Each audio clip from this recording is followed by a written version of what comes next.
Hello friends, gills mentor e learning platform ਤੇ ਤੁਹਾਡਾ ਸਵਾਗਤ ਹੈ। ਚਾਈਲਡ ਪੈਡਾਗੋਗੀ ਦੀ ਇੱਕ ਬੇਸਿਕ ਕਲਾਸ ਲੈ ਕੇ ਹਾਜ਼ਰ ਹਾਂ। ਸਭ ਤੋਂ ਪਹਿਲੇ ਸੈਸ਼ਨ ਨੂੰ ਸ਼ੇਅਰ ਕਰਨਾ ਸਟਾਰਟ ਕਰ ਦਿਓ। ਜਿੱਥੇ ਵੀ ਸ਼ੇਅਰ ਕਰ ਸਕਦੇ ਹੋ, WhatsApp ਟੈਲੀਗ੍ਰਾਮ ਜਿੱਥੇ ਵੀ ਤੁਸੀਂ ਆਪਣੇ ਫਰੈਂਡਸ ਦੇ ਨਾਲ ਜੁੜੇ ਹੋਏ ਹੋ, ਕਾਈਂਡਲੀ ਸੈਸ਼ਨ ਨੂੰ ਸ਼ੇਅਰ ਕਰਨਾ ਸਟਾਰਟ ਕਰ ਦਿਓ। ਇਸ ਤੋਂ ਇਲਾਵਾ डिफरेंट कोर्सिज और बैचेज लॉन्च किए जा चुके हैं। किसी भी तरीके के बैच के अगर तुम एनरोल करवाना चाहते हो तो उसके लिए साड़ी एप्लीकेशन डाउनलोड कर सकते हो या फिर साड़ी वैबसाइट पर विजिट कर सकते हो। वैबसाइट का लिंक इतने दिता हुआ। होर भी किसी तरीके के क्रैश कोर्स या मॉक टेस्ट सीरीज़ में अगर तुम अवेल करवाना चाहते हो तो भी तुम एप्लीकेशन पर विजिट कर सकते हो। चैनल में फर्स्ट टाइम विजिट कर रहे हो, चैनल में सबसक्राइब जरूर कर लो। स्टार्ट करांगे सैशन फर्स्ट क्वेश्चन के नाल। सब तो पहले फर्स्ट क्वेश्चन है, the word pedagogy means. The word pedagogy दा की मतलब है? पैडागोगी का मतलब है to lead the child. Pedagogy का मतलब की है टू लीड द चाइल्ड। ठीक है जी, डायरेक्टली याद रखेंगे, to lead the child pedagogy यानी कि किसी डायरैक्शन दे विच किसी तरह इस बच्चे नूं लीड करना किसी साइड दे विच किसी भी तरीके नाल। अगर तुसीं गल करदे हो कोई अगर उसका मिशन है तो उसका कोई टारगेट है, उसनूं किस तरीके नाल अचीव करेगा, उसनूं टीच करना, उसनूं गाइड करना is meaning of the word pedagogy. Next है, pedagogy is the study of. Pedagogy किस चीज़ की स्टडी है? पैडागोगी एजुकेशन की स्टडी है, गाइडिंग स्टूडेंट्स की स्टडी है, लर्निंग प्रोसैस है या टीचिंग मैथड्स नूं पैडागोगी कहा जाता है। तो जिहड़ी गल आपां की है, पैडागोगी का मतलब है टीचिंग मैथड्स।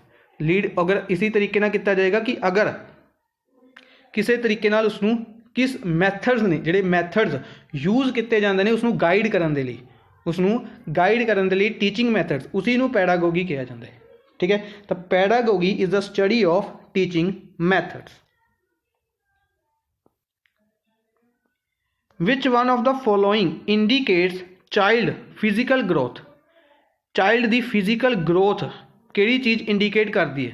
अगर चाइल्ड की फिजिकल ग्रोथ है जिहड़ी वो नैगेटिव होंदी है, क्वांटिटेटिव होंदी है, क्वालिटेटिव होनी चाहिए है या पॉजिटिव होंदी है? चाइल्ड की फिजिकल ग्रोथ की होंदी है? Option B quantitative. ठीक है जी, क्वांटिटेटिव होंदी है चाइल्ड की फिजिकल ग्रोथ। बेसिकली चाइल्ड यानी कि फिजिकल ग्रोथ के विच उसका खाना जिस तरीके की उसनूं डाइट वगैरह मिलती है उसी तरीके नाल उसकी फिजिकल ग्रोथ होंदी है। ठीक है, एनवायरनमेंट हो गया, डाइट हो गया, उस ये जिहड़े फैक्टर्स होंदे ने ये किते ना किते इफेक्ट करते हैं फिजिकल ग्रोथ नूं। तो एक ये क्वांटिटेटिव ग्रोथ होंदी है।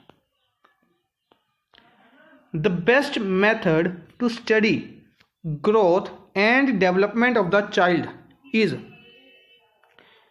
चाइल्ड की किसी भी बच्चे की ग्रोथ और डेवलपमेंट नूं स्टडी करना है अगर किसी ने, तो उसके लिए बेस्ट मैथड किहड़ा है?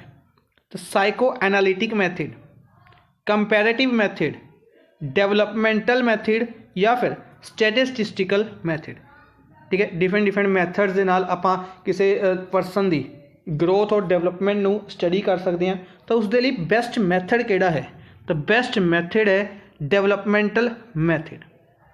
ठीक है जी, बेस्ट मैथड किहड़ा इसके लिए? Developmental method.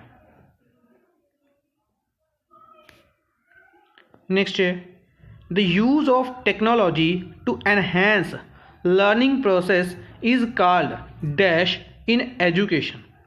एजुकेशन दे विच टैक्नोलॉजी नूं यूज़ करना, ठीक है, जिस दे नाल लर्निंग प्रोसैस नूं इंप्रूव किया जा सके।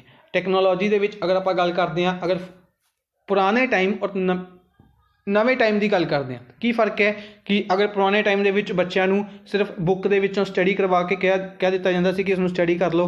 अगर अज के टाइम की गल करते हैं तो ई बुक्स अवेलेबल ने, ठीक है, टैबलैट्स वगैरह तो स्टडी करवाई जाती है, प्रोजैक्टर्स यूज़ किए जाते हैं। ठीक है, ये की आ जाते हैं, ये टैक्नोलॉजी का यूज़ आ गया। ठीक है, किस तरीके नाल टैक्नोलॉजी का यूज़ किया जा रहा है तो उसके नाल लर्निंग प्रोसैस नूं एनहेंस किया जा रहा है, इंप्रूव किया जा रहा है। वीडियो क्लिप्स हो गई, ऑडियो क्लिप्स हो गई, इन्हां दे नाल बच्चों नूं पढ़ाया जाता है। ठीक है, तो इस मैथड नूं की कहा जाता है? इस मैथड नूं कहा जाता है ICT।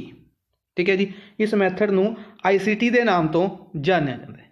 ठीक है जी। बेसिकली आप अगर क्लास की गल करते हैं NTT के लिए क्लास है तो तुसीं हर एक ने डिप्लोमा किया होगा, बिल्कुल बेसिक क्वेश्चनस ने और यह क्वेश्चनस आम क्वेश्चनस उन्होंने पूछे गए होंगे जो तुसीं NTT दे स्टडी की होगी तो उसदे विच भी ये चीज़ां नॉर्मली आंदियां ने। नेक्स्ट है term PSRN in development implies PSRN development दे विच इसका की मतलब है? Problem solving, reasoning, numeracy, problem solving, relationship and numeracy, perceptual skill, reasoning and numeracy, या फिर perceptual skill, relationship and numbers. तो इसका मतलब की है? इसका मतलब है ए ऑप्शन, यानी कि problem solving PS problem solving, R reasoning and N for numeracy. Problem solving, reasoning and numeracy इसका मतलब है PSRN।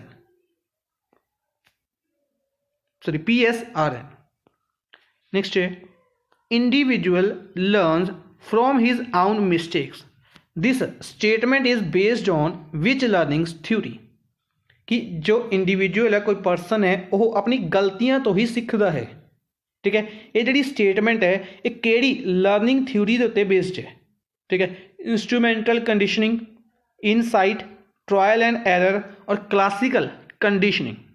इन्हां चारां दे विचों यह किस दे उत्ते बेस्ड है? तो ऑप्शन C यानी कि ट्रायल एंड एरर। ठीक है, ये बेसिकली मैथमैटिक्स दे विच भी फंडा यूज़ किया जाता है ट्रायल एंड एरर का।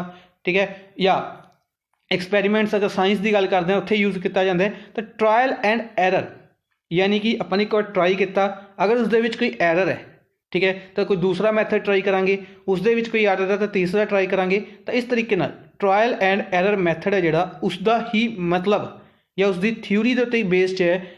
इंडिविजुअल लर्न फ्रॉम हिज आउन मिस्टेक, यानी कि पर्सन अपनी ही गलतियों तो सीखता है। ठीक है, यानी कि अपने सीख लिया कि पहला मैथड अपना इस काम नहीं आ सकता, तो दूसरा ट्राई किया, दूसरा पता लग्या कि यह मैथड काम आएगा, तो जिहड़े बाकी दे मैथड्स हैं उन्होंने भी एक एक करके ट्राई किया जाता है।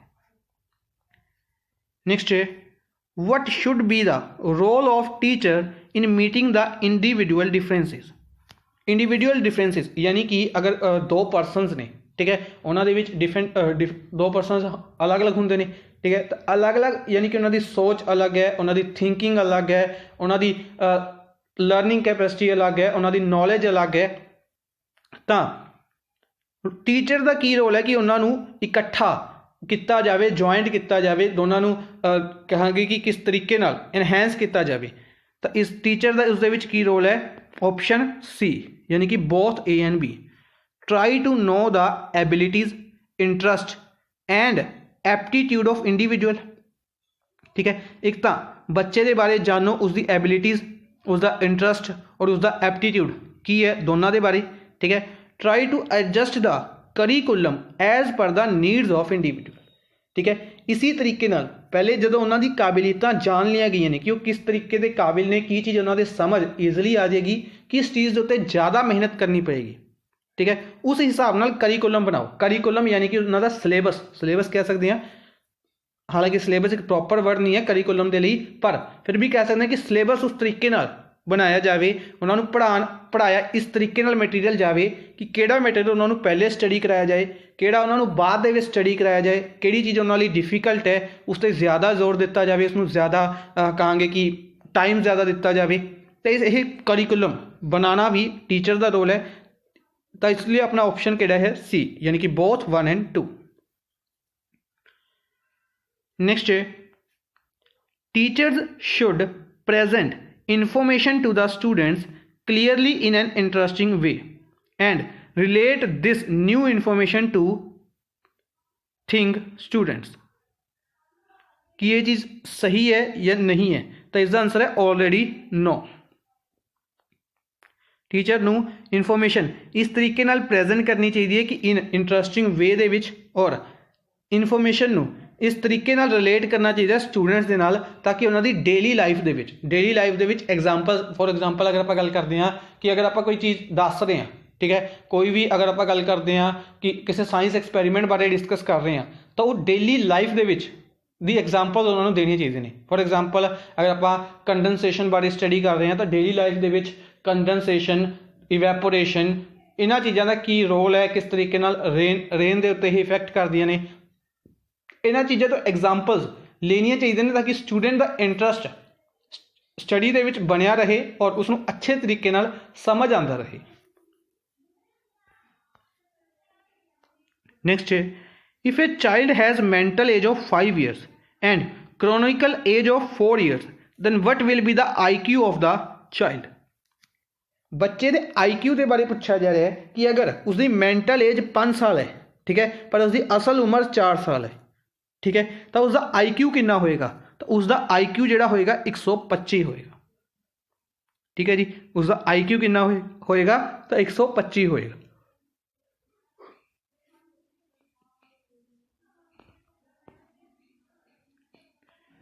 Which of the following statement is not true. केड़ी स्टेटमेंट सही नहीं है, तो केड़ी स्टेटमेंट सही नहीं है। Growth is a biological process, growth की एक बायोलॉजिकल प्रोसेस है। Development is a quantitative process. Education is a goal oriented process. और learning is a process of behavioural changes. Growth की एक बायोलॉजिकल है, ग्रोथ अपनी बॉडी के नाल रिलेटेड है तो बायोलॉजिकल प्रोसेस है, ठीक है। लर्निंग की गल करते हैं, लर्निंग एक बिहेवियरल चेंजेस के नाल हुंदी है, ठीक है, सही है। एजुकेशन एक गोल ओरिएंटेड प्रोसेस है कि एजुकेशन दे विच आपां एक गोल सैटअप कर लैंदे कि अपने ये चीज़ां स्टडी करनियां ने तो उस तरीके नाल उसनूं स्टडी करते हैं, तो एजुकेशन अपना एक गोल ओरिएंटेड प्रोसेस है, ठीक है जी। Development is a quantitative, development quantitative process नहीं है, तो अपना आंसर होएगा बी।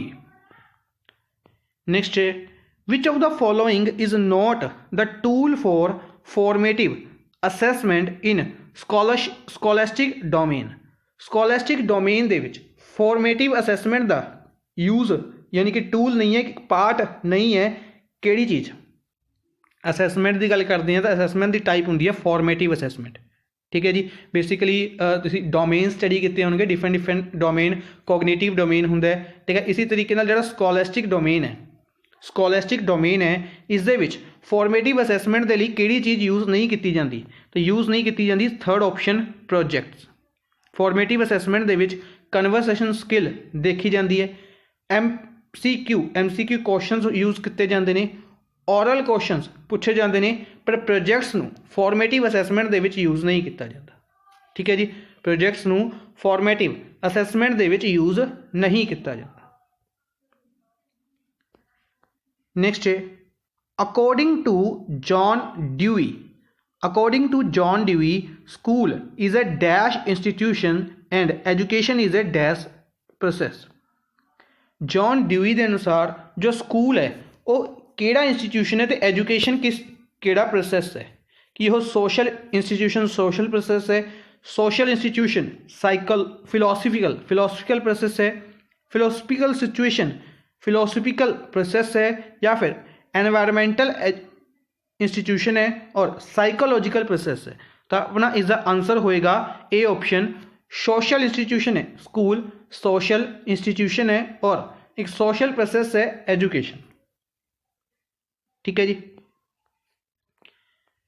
नेक्स्ट है, special education is related to. Special education अगर आप गल करते हैं, स्पेशल एजुकेशन एक प्रॉपर सबजैक्ट भी स्टडी करवाया जाता है, तो स्पेशल एजुकेशन है जोड़ा, ठीक है, टीचर्स के लिए स्पेशली एक स्पेशल एजुकेशन की बुक भी यूज़ की जाती है, जिसके अंडर टीचिंग मैथड्स सिखाए जाते हैं कि जोड़े स्पेशल स्टूडेंट्स ने, ठीक है, उन्होंने किस तरीके नाल स्टडी करवाई जाए। तो वही चीज़ है कि स्पेशल एजुकेशन किस चीज़ के नाल रिलेटेड है, education for talented students, educational programs for disabled, training programs for teachers, training program for retarded. तो अपना ऑप्शन होएगा second option, educational programs for disabled. Special childrens उन्होंने कहा जाता है जो डिसेबल चिल्ड्रनस ने, यानी कि जो मैंटली वीक ने या फिजिकली वीक ने, ठीक है। फॉर एग्जाम्पल किसी के कन्ना की दिक्कत है, किसी को अखां की दिक्कत है, तो उन्होंने जी एजुकेशन प्रोवाइड की जाती है, ठीक है, एजुकेशन प्रोवाइड की जाती है, स्पेशल एजुकेशन कहते हैं। तो स्पेशल एजुकेशन किस चीज़ से रिलेटेड है, educational programs for disabled person या disabled students. Which of the following statement is not true in case of multiple choice questions. Multiple choice question होंगे ने ਜਿਹੜੇ मल्टीपल चॉइस क्वेश्चन होंगे ने उसदे विच किहड़ी स्टेटमेंट ट्रू नहीं है। Even an inexperience teacher can prepare the questions easily. एक बिना एक्सपीरियंस वाला टीचर भी इस तरीके के क्वेश्चनस डेवलप कर सकते। Next, all choices appear to be plausible. जिन्नी भी चॉइसिस दी होंगे ने सही लगदियां ने। Error free and quick evaluation is possible by computer. Error free और क्विक इवैल्यूएशन ईजी होंगी है, कंप्यूटर द्वारा की जाती है, यानी कि चैकिंग ईजली की जा सकती है कंप्यूटर द्वारा। Only one of the choices is the correct answer. तो सिर्फ एक आंसर ही सही होंगे MCQs के। तो किहड़ी स्टेटमेंट गलत है? तो लास्ट अपनी ठीक है, ठीक है। तीसरी अगर आप गल करते हैं भी ठीक है, हर एक चॉइस है जी प्लॉजिबल होंगी है, ठीक है। बराबरी अगर आप गल करते हैं बराबरी के तौर पर होंगी है हर एक चॉइस। तो ये ऑप्शन अपना गलत है, ठीक है, क्योंकि MCQs बनाने के लिए भी, अगर MCQs बनाने हैं तो उसके लिए भी नॉलेज होनी चाहिए कि किहड़ा क्वेश्चन किस तरीके नाल यूज़ किया जाए और ऑप्शनस नूं किस तरीके नाल इंटरचेंज किया जाए, ठीक है जी। Next, according to John Dewey schools must prepare students for. John Dewey के अनुसार ਜਿਹੜੇ स्कूल्स ने उन्होंने बच्चों प्रैपरेशन करवानी चाहिए किस दे लई? रिसर्च के लिए, उन्होंने फ्यूचर लाइफ के लिए, उन्होंने प्रेजेंट लाइफ के लिए, या फिर एंटरप्रेन्योरशिप के लिए। तो जॉन ड्यूई के अनुसार स्कूल्स नूं प्रैपरेशन करवानी चाहिए बच्चों को उन्होंने प्रेजेंट लाइफ के लिए, ठीक है जी। जी उन्होंने प्रेजेंट लाइफ है उसनूं किस तरीके नाल डेवलप करनगे, किस तरीके नाल एनहेंस करनगे, जिस दे नाल उन्होंने फ्यूचर ईजली तरीके नाल एनहेंस हो सके, ठीक है। उन्होंने माइंड इस तरीके नाल काम करे कि उन्होंने फ्यूचर दे विच उन्होंने किसी चीज़ की दिक्कत ना। Which type of evaluation identifies learning deficiency and difficulties of the learners.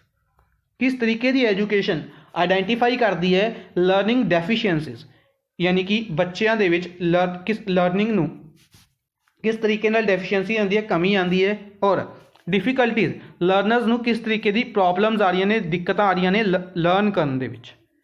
तो किहड़ी इवैल्यूएशन तो पता लगता है, किहड़ी किस टाइप की इवैल्यूएशन तो पता लगता है? तो डायग्नोस्टिक इवैल्यूएशन तो इस चीज़ का पता लगता है, ठीक है जी। नेक्स्ट है, as people grow older the dash of learning डिक्लाइन्स।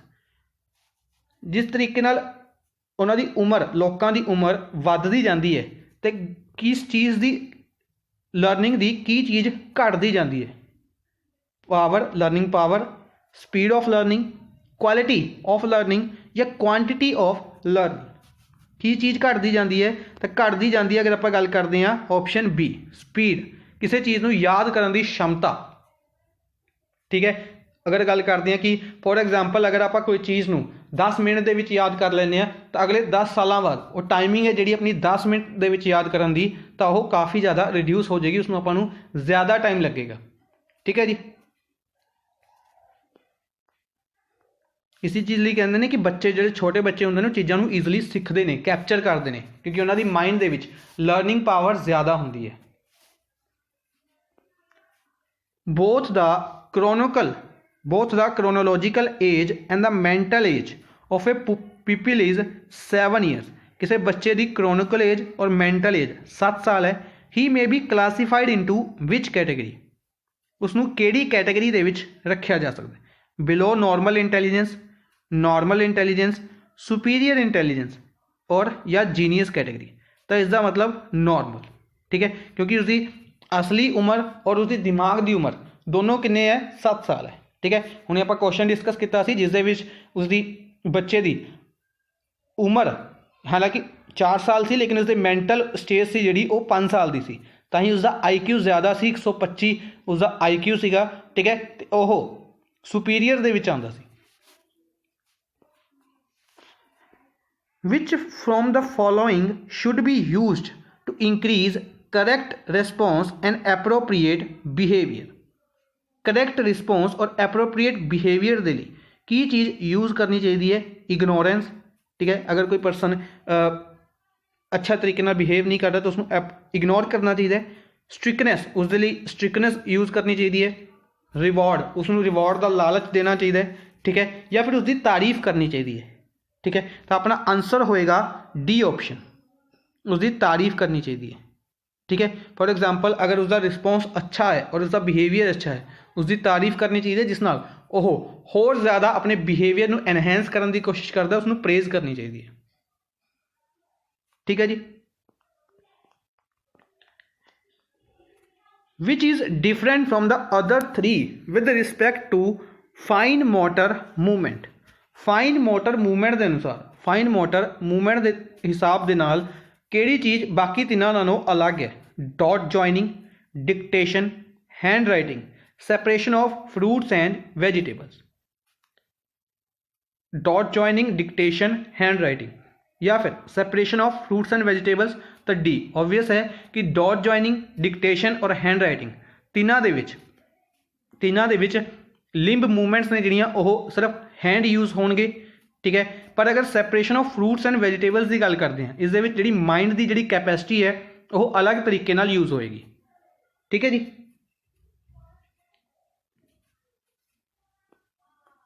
At the pre-primary stage, reading aloud while writing is given importance. This is based on which theory of learning?